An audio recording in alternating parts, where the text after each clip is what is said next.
कहानी के शुरू में हमें कैमरामैन को देखते हैं जो स्टूडियो में दो मॉडल्स की तस्वीरें बना रहा था। जब उन मॉडल्स लड़कियों का काम खत्म हो जाता है तो उनमें से एक तो अपने घर चली जाती है और जब दूसरी लड़की वहाँ से जाने लगती है तो कैमरामैन उसे किडनैप अगवा कर लेता है। उस लड़की को बेहोश कर दिया था। जब उसको होश आता है तो वो खुद को बंधा हुआ पाती है। वो लड़की बहुत ज्यादा डरी हुई थी और कैमरामैन से बार बार यही कह रही थी कि प्लीज मुझे छोड़ दो, पर वो उस लड़की की एक भी बात नहीं सुनता। फिर वो एक बॉक्स निकालता है जिसमें किसी की राख थी। वो उसको लड़की के पास रखकर उसका गला काट देता है और जब वो ऐसा कर रहा था तो उसका खून उस राख में गिरता है। अगली सुबह जब कैमरामैन की सेक्रेटरी आती है तो उसे उस लड़की की लाश नजर आती है जिसको कैमरामैन ने मार दिया था। पर जैसे ही वो पीछे मुड़ती है उधर वो अपने बॉस की लाश को भी देखती है। तभी वो पुलिस को बुलाती है। छानबीन करने के बाद पता चलता है जरूर उस लड़की को तो कैमरामैन ने मारा है, पर अभी ये राज ही था कि उस कैमरामैन को किसने मारा। जब वो उस कैमरामैन के गले को देखते हैं तो उस पर किसी के काटने के निशान थे। उसकी लाश को देखकर ऐसा लग रहा था कि जैसे उसका मांस किसी ने खा लिया हो। इसके बाद हम कहानी में दो न्यूज रिपोर्टर्स लड़कियों को देखते हैं जो काबिल तो बहुत थी पर उनका कोई भी यकीन नहीं करता था। वो जब दोनों अपने ऑफिस में जाती हैं तो उनका बॉस उनसे कहता है कि इस केस के बारे में पता करें कि आखिर उस कैमरामैन की मौत कैसे हुई, उसे इतनी बेदर्दी से किसने मारा। अब वो दोनों एक लैब की लड़की से मिलती हैं। वो उसको होटल में खाना खिलाती है और इस केस के बारे में पूछती है। वो लड़की उन दोनों रिपोर्टर्स को बताती है कि उस कैमरामैन ने तो लड़की को मारा है। हमें उसके घर से कुछ मोमबत्तियां मिली। उन्हें देखकर ऐसा लग रहा था कि जैसे वहाँ पर कोई रिचुअल, कोई जादू हुआ हो और कैमरामैन की गर्दन पर किसी के दांतों के निशान थे कि जैसे किसी ने उसके गले को चबा कर खाया हो। ये दोनों जब ये सुनती हैं तो काफी परेशान हो जाती हैं और सोचने लगती हैं कि ऐसा आदमखोर कौन हो सकता है जो इंसानों को ऐसे खौफनाक तरीके से खा रहा हो। इसके बाद हमें सैंड्रा नाम की एक लड़की दिखाई जाती है जो योगा करके अपनी गाड़ी की तरफ जा रही थी। जैसे ही वो अपनी गाड़ी में बैठने लगती है तो कुछ लोग आकर उसकी गाड़ी को चुरा कर ले जाने वाले थे, पर तभी जो वो गाड़ी को चुरा कर भाग रहे थे तो पहले ही सैंड्रा की गाड़ी में कोई मौजूद था जो उनको काफी बुरी तरह मारता है और फिर जान से मार देता है। सैंड्रा ये देखकर काफी ज्यादा डर गई थी। तभी वो देखती है उसकी गाड़ी के पीछे कोई था, लेकिन जब वहाँ पर लोग जमा होते हैं तो वो आदमी जो इसकी गाड़ी के पीछे खड़ा था वो वहाँ से चला जाता है। सैंड्रा अब इसी सोच में थी कि इतना ताकतवर इंसान कौन हो सकता है जिसने इतने सारे लोगों को अकेले मार दिया। अगली सुबह वो दोनों रिपोर्टर्स एक प्रेस कॉन्फ्रेंस में जाती हैं जहां पर वो पुलिस से सवाल करती हैं कि आखिर ये कत्ल कौन कर रहा है। पुलिस कहती है कि वो लोग फिक्र नहीं करें, हम बहुत जल्दी कातिल को ढूंढ लेंगे। रिपोर्टर ऑफिसर से पूछती है क्या ये कत्ल एक ही इंसान कर रहा है, जिस पर ऑफिसर उसको जवाब देता है पहले जो कत्ल हुए गाड़ी के पास वो एक ही इंसान ने किए हैं। वो पूछती है कि कैमरामैन के गले पर ऐसे निशान क्यों थे कि जैसे किसी ने उसका खून पिया हो। ये सवाल सुनकर सब लोग हैरान हो जाते हैं क्योंकि कोई भी इस बारे में नहीं जानता था। ये बात सुनकर वहाँ पर आई हुई जो मेयर थी वो बहुत गुस्सा होती है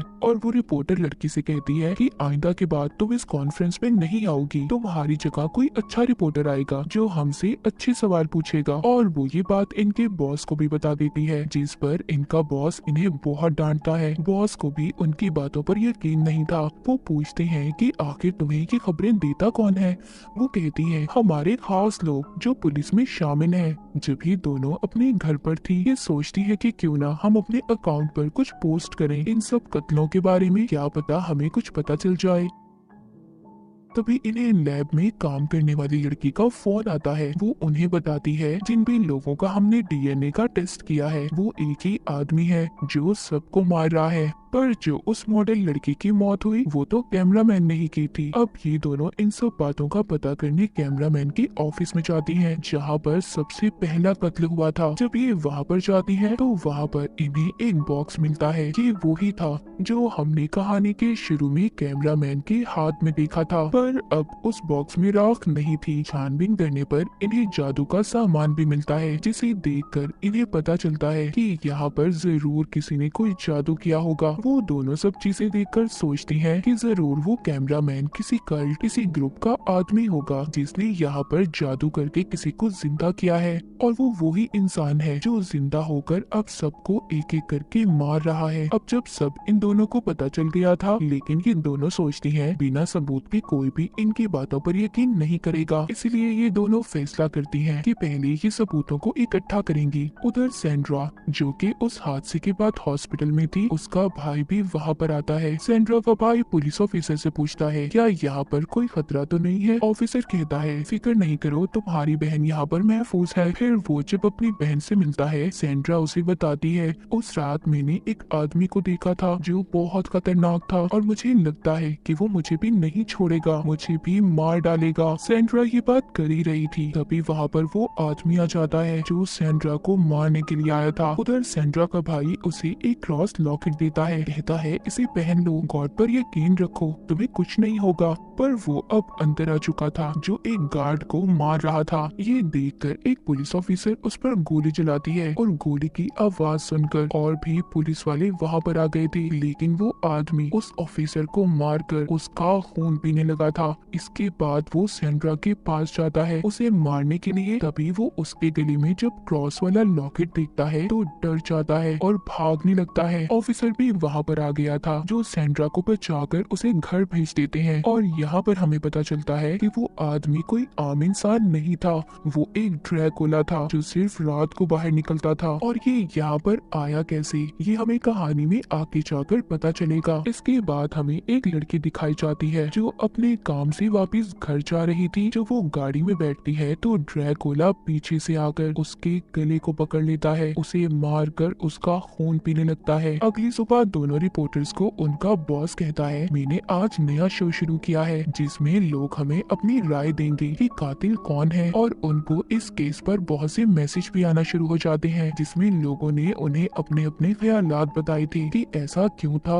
और इसके पीछे राज क्या था। वो दोनों रिपोर्टर लड़कियां कुछ लोगों के नामों को चुन लेती हैं और उनसे बात करने की भी कोशिश करती हैं। उधर सैंड्रा का भाई भी उसे अपने घर ले आया था। वो बताता है कि यहाँ पर कैमरे लगे हुए हैं, तुम फिक्र नहीं करो, तुम्हारी जान को खतरा नहीं होगा। तभी सैंड्रा रिपोर्टर की वीडियो देखती है जिसमें वो कह रही थी कि इस केस के बारे में कोई भी अगर कुछ भी जानता है तो हमें जरूर प्लीज बताएं। सैंड्रा अपने भाई से कहती है कि मैं भी इनसे बात करना चाहती हूँ। उधर ऑफिस में दोनों रिपोर्टर लड़कियों से अब एक लेडी बात करती है। वो कहती है कि मैंने आप लोगों की खबर को पढ़ा जिसमें आपने एक कैमरामैन का जिक्र किया था। उसी आदमी से 1 साल पहले मेरी बात हुई थी क्योंकि मैंने उस वक्त ड्रैकुला के ऊपर एक किताब लिखी थी। उस किताब में एक आदमी का जिक्र था जो बहुत खतरनाक था।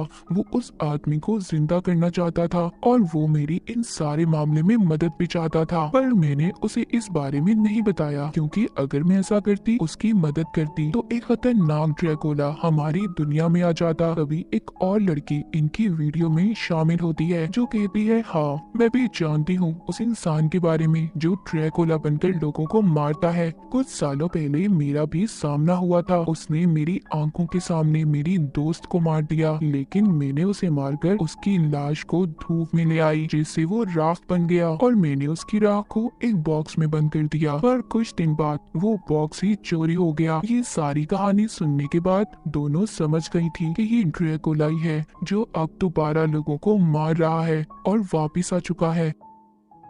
जब ये दोनों घर जा रही थी तो तभी इन्हें सैंड्रा की कॉल आती है जो इनको सब बताती है जो सब उसने अपनी आंखों से देखा था। सैंड्रा की बातें सुनकर तो दोनों को पक्का यकीन हो गया था कि ये ड्रैकुला ही है। जिधर सैंड्रा रुकी हुई थी उधर वो ड्रैकुला आ गया था। वो वहाँ पर आकर सैंड्रा के दोस्तों को मार रहा था। सैंड्रा वीडियो कॉल के जरिए दोनों रिपोर्टर लड़कियों को दिखाती है कि वहाँ पर सब क्या हो रहा था। वो दोनों जब ये देखती हैं कि ड्रैकुला कैसे इंसानों को मार रहा है तो वो भी बहुत ज्यादा डर जाती हैं। तभी सैंड्रा का भाई आ जाता है जो उसको वहाँ से ले जाने आया था, लेकिन वो ड्रैकुला वहाँ पर भी आकर सैंड्रा के भाई को मार देता है और फिर सैंड्रा को उसने इनको भी वीडियो कॉल पर देख लिया था। जब ये उसकी शक्ल देखती हैं तो दोनों बहुत ज्यादा डर जाती हैं। वो जाकर सारी बातें पुलिस ऑफिसर को बताती हैं तो वो कहता है तुमने क्या मशहूर होने के लिए ये कहानी बनाई है, अगर ऐसा है तो प्लीज ऐसा मत करो, बहुत फजूल कहानी दुश्मनी है तुम्हारी। वो जान चुकी थी कि बिना सबूत के कोई भी इन पर यकीन नहीं करेगा।